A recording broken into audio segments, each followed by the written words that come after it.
Hi guys! So today, nandito tayo sa Hama Sushi. Meron nga sila ditong tuna, fish roe gunkan, salad gunkan, sticky gunkan, crab gunkan, at iba pang klase ng mga sushi. Meron din silang kimchi at cucumber rolls. And ang in-order namin dito ay tuna, shrimp, at salmon. So yung tuna parang ginuya. Ayan, tuwang-tuwa nga si paring RG. Nakikita nyo naman. At, syempre, meron din silang iba't ibang klase ng toyo. Merong ramen. Ang in-order ko ay shoyu ramen. O, diba? Mukhang masarap.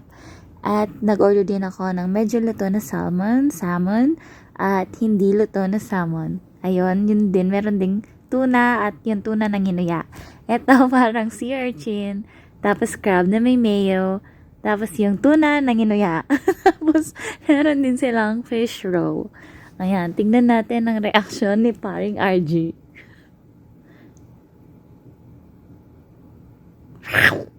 Ayan, gustong-gusto nyo nga. Medyo masaya naman siya. Tapos dito may hot water din. Pwede ka magtimpla ng sarili mong ocha. Ito yung kanilang ocha. Itataktak mo lang yan sa hot water. Tapos, i-mix mo lang siya. And pwede mo na siyang inumin. Unlimited nga pala to.